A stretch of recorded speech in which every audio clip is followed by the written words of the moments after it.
ইন্ডিয়ার আমেরিকার প্রেসক্রিপশনে বাংলাদেশ চলতে পারে না। এই স্বাধীনতার জন্য 1971 সনে বাংলাদেশের দামাল ছেলেরা বুকের তাজা রক্ত ঢেলে দিয়েছে। কিন্তু স্বাধীনতার 53 বছরে আমরা দেখেছি আমাদের বাংলাদেশের মানুষদেরকে এক ঘরে করে রাখার জন্য একটা দল সবচেয়ে বেশি ষড়যন্ত্র আর চক্রান্ত করেছে। যারা বিদেশের প্রেসক্রিপশনে আমার দেশকে চালাতো, যারা ভারত গুন্ডাদের সহায়তা নিয়ে এদেশের হাজারো লাখো মুসলমানের রক্তের মধ্যে রক্তের আগুন বইয়ে দিয়েছে, রক্তের বন্যা বহিয়ে দিয়েছে, অসংখ্য আলেমদের চোখের পানি ঝরেছে, অসংখ্য আলেমকে নির্যাতন নিষ্পেষিত করে হত্যা করা হয়েছে, শহীদ করা হয়েছে। যারা এই কথা বলতো তাদের সামনে দিকে মাইক কেড়ে নেওয়া হতো, যারা ওলামায়ে কেরাম বক্তব্য দিত তাদের বিরুদ্ধে ষড়যন্ত্রমূলক মিথ্যা মামলা দেওয়া হতো, তাদেরকে জেলখানার অন্ধকার প্রকোষ্ঠে নিমজ্জিত করা হতো। সারা বিশ্বের অন্যতম কিংবদন্তি আলেম আল্লামা দেলোয়ার হোসেন সাঈদী সাহেবকে 13 বছর পর্যন্ত অন্ধকার প্রকোষ্ঠে রেখে মৃত্যুর কোলে তারাই ঠেলে দিয়েছে। তবে যুদ্ধ এখন আমাদের সমাপ্তি নয়, যুদ্ধ আমাদের এখনো সমাপ্তি নয়। আমরা পূর্ণাঙ্গ যুদ্ধ লড়াই করে যাব যতক্ষণ পর্যন্ত তাবেদার মুক্ত বাংলাদেশ গঠন করতে না পারবো, জালেম বেঈমান ইন্ডিয়ার চোখে চোখ রেখে কথা বলতে না পারবো, ততক্ষণ পর্যন্ত আমাদের স্বাধীনতা যুদ্ধ চলবেই চলবে। ঠিক কিনা বলো? দেশের সন্তানরা বলতে পারে আমার মুক্তির পরে, আমার যুদ্ধের পরে, আমার শহীদ হওয়ার পরে, আমার মৃত্যুর পরে তোমরা এদেশের মানুষের জন্য কাজ করে যেও, লড়াইটা চালিয়ে যেও। এবং যে দেশের পুলিশরা দেখিয়ে দিয়েছে বারবার, স্যার একটাকে গুলি করলে একটাই মরে, আর কেউ যায় না, পিছু হটে না, ওই জাতিকে কোনো বেঈমান নাফরমান শৃঙ্খলা। 24 সালটা উইকেট পতনের বছর। বড় বড় জালেম উইকেট যারা ছিল সবগুলি 24 সালের মধ্যে পতন হচ্ছে। ইনশাআল্লাহ আগামী দিনের নেক্সট টার্গেট আমাদের ইসরায়েল। আসতে বলবেন না, জোরে বলেন ঠিক কিনা? আমাদের আগামী দিনের টার্গেট হলো ইসরায়েলের নেতানিয়াহু। ইনশাআল্লাহ ফিলিস্তিনের জমিনে আবার ইসলামের পতাকা আমরা উত্তীর্ণ করে ছাড়বো ইনশাআল্লাহ। আমাদের দেশ থেকেও যে দেশ অনেক বেশি সামরিক শক্তিতে দুর্বল ছিল, সে মায়ানমার আমাদেরকে এখন হুমকি দেওয়ার সাহস দেখায়। অথচ মায়ানমার বাংলাদেশের নাম শুনলে 3 বার পানি পান করতে বাধ্য হতো।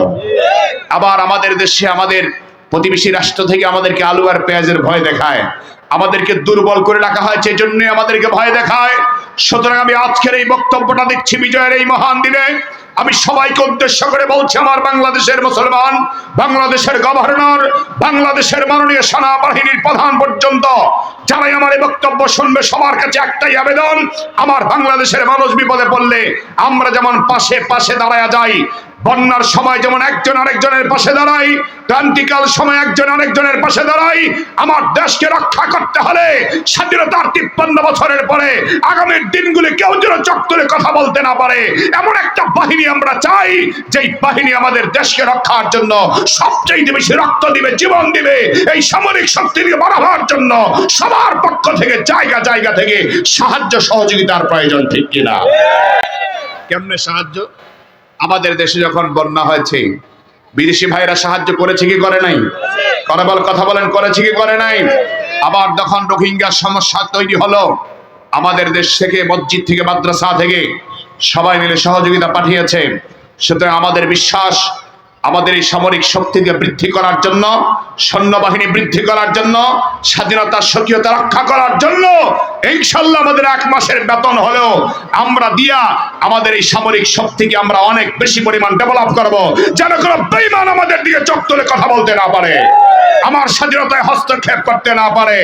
রাজি আছেন মুসলমান? আজকের দিনটা পৃথিবীর ইতিহাসে বাংলাদেশের জন্য স্মরণীয় দিন। আজকের দিনটা পৃথিবীর ইতিহাসে বাংলাদেশের জন্য স্মরণীয়, বরণীয় একটি দিবস। আজকে আমাদের কি দিবস? বিজয় দিবস। বলেন কি দিবস? বিজয় দিবস। বাংলাদেশ আমাদের দেশে যারা আগ্রাসী ভূমিকা রেখেছিল 1971 সনের মহান স্বাধীনতা যুদ্ধে, বাংলাদেশের অসংখ্য ছেলেরা, যুবক তরুণরা প্রতিরোধ ব্যবস্থা নেওয়ার কারণে পৃথিবীর মানচিত্রে অঙ্কন করা হয়েছে বাংলাদেশ নামে একটা সুন্দর দেশ। এখানে অনেক কথা বলতে হয়। আমাদের দেশ, প্রিয় দেশ, প্রিয় ভূমি, বাংলাদেশের স্বাধীনতার জন্যে 1971 সনের মহান স্বাধীনতা যুদ্ধে যারা আমাদের দেশের জন্য জীবন দিয়েছে, রক্ত দিয়েছে, তারা কোন দেশের গোলামি মেনে নেওয়ার জন্য রক্ত আর জীবন দেয় নাই। আসতে বলবেন না, জোরে বলেন ঠিক কিনা?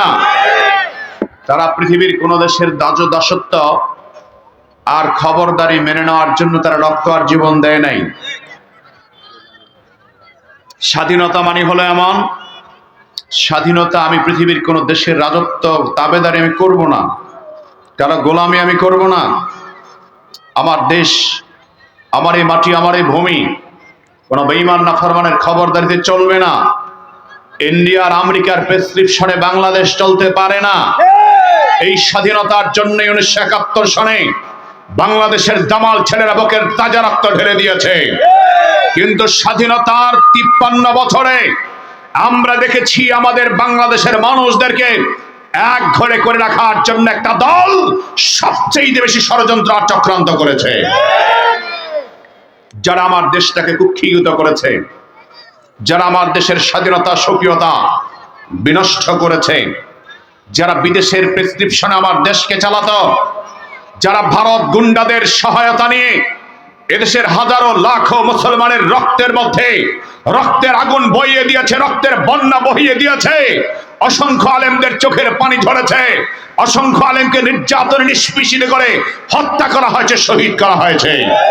যারা এই স্বাধীনতার পক্ষে কথা বলেছে তাদেরকে বিগত দিনগুলিতে আটখড়ে করে রাখা হয়েছে, ঠিক কিনা? জেনে বলুন ঠিক কিনা? আমার এই দেশ 53 বছরে আমরা মজলুম স্বাধীন দেশ পেয়েছি। এই স্বাধীনতার পরে মজলুমের ভূমিকার জন্য বললাম, কারণ আমাদের এই স্বাধীনতার 53 বছরে আমরা বুক ফুলিয়ে কথা বলতে দেওয়া হয়নি আমাদেরকে।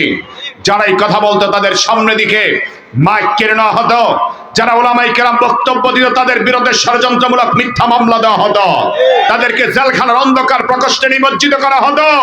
সারা বিশ্বের অন্যতম কিংবদন্তি আলেম আল্লামা দেলোয়ার হোসেন সাঈদী সাহেবকে 13 বছর পর্যন্ত অন্ধকার প্রকোষ্ঠে রেখে মৃত্যুর কোলে তারাই ঠেলে দিয়েছে।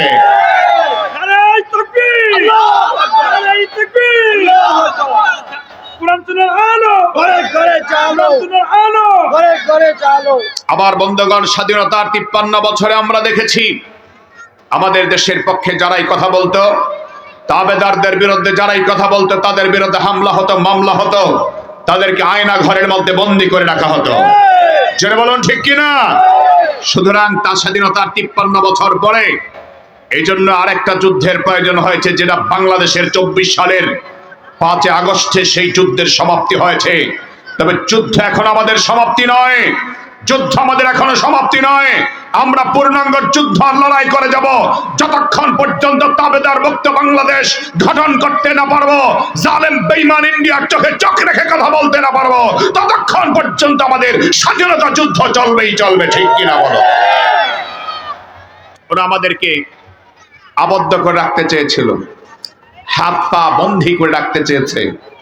সম্মান দেওয়ার মালিককে আসতে বলবেন না, জোরে বলেন কে? আমার দেশকে নিয়ে আমার বড় গর্ব হয়, এদেশের স্বাধীনতার সূর্য সন্তানদেরকে নিয়ে আমার বড় গর্ব হয়।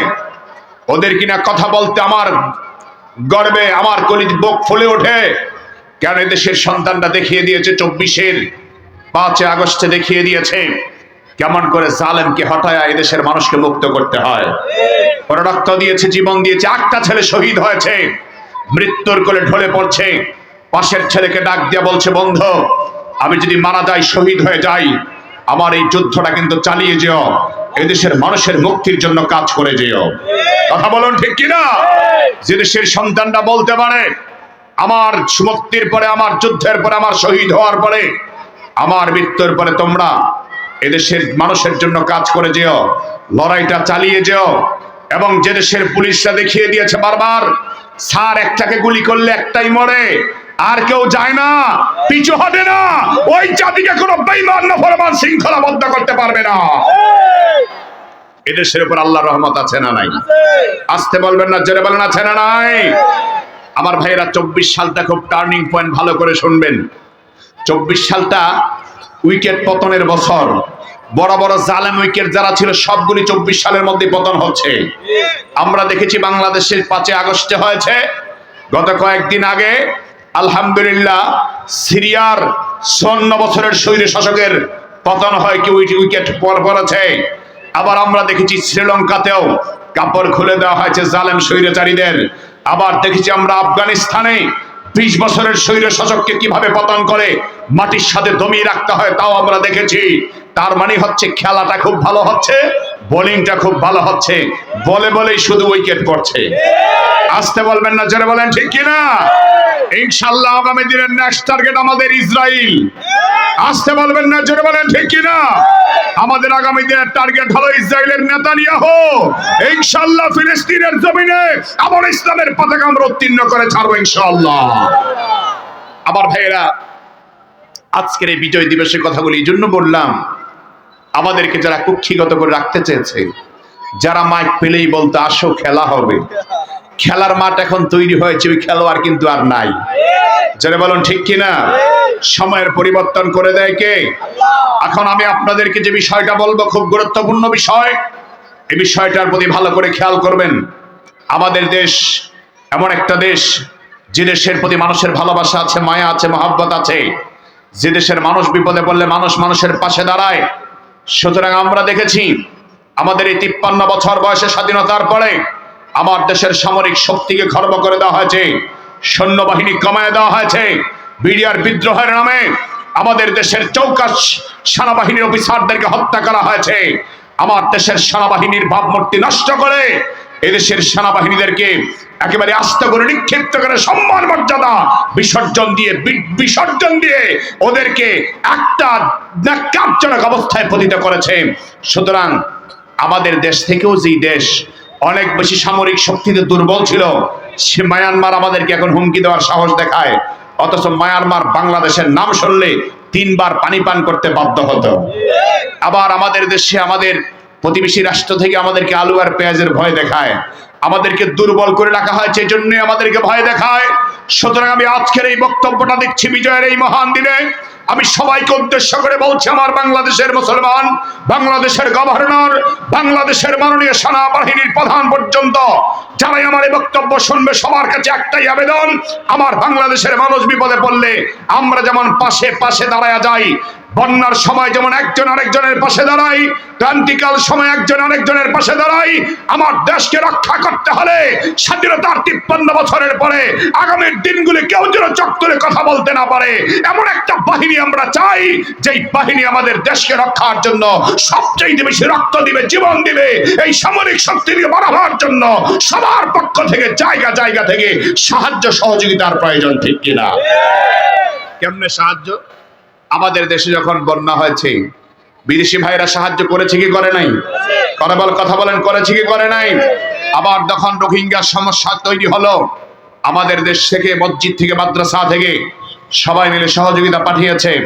সুতরাং আমাদের বিশ্বাস, আমাদের এই সামরিক শক্তিকে বৃদ্ধি করার জন্য, সৈন্যবাহিনী বৃদ্ধি করার জন্য, স্বাধীনতার স্বকীয়তা রক্ষা করার জন্য ইনশাআল্লাহ আমাদের 1 মাসের বেতন হলেও আমরা দিয়া আমাদের এই সামরিক শক্তিকে আমরা অনেক বেশি পরিমাণ ডেভেলপ করব, যেন কোনো বেঈমান আমাদের দিকে চোখ তুলে কথা বলতে না পারে, আমার স্বাধীনতায় হস্তক্ষেপ করতে না পারে। রাজি আছেন মুসলমান? কারা কারা জিদু হাত তোল, আল্লাহকে দেখা। নারে তাকবীর। আমার দেশের প্রতি মায়া আমাদেরকে রাখার দরকার আছে না নাই? এবং যারা বলবে এদেশের পক্ষে, আমরা এদেশের জন্য কাজ করছি, আমরা দেশের ভালো চাই, কিন্তু আমার ভাইয়েরা, ওরা দেখা যায় ওরা বেঈমানদের তাবেদারি ছাড়া কিছুই করতে পারে না। এই সমস্ত লোকদের কথায় আমরা আর কখনো বিশ্বাস করব? যারা দেশের পক্ষে কাজ করবে আমরাও তাদের পক্ষে। সুতরাং বিজয় দিবসের অঙ্গীকার হোক, আমার স্বাধীনতা আর কাউকে খর্ব করতে দেওয়া হবে। আল্লাহ পাক যেন আমার দেশকে হেফাজত করেন, জোরে বলেন আমিন। আর একটু জোরে আওয়াজ করে বলেন আমিন।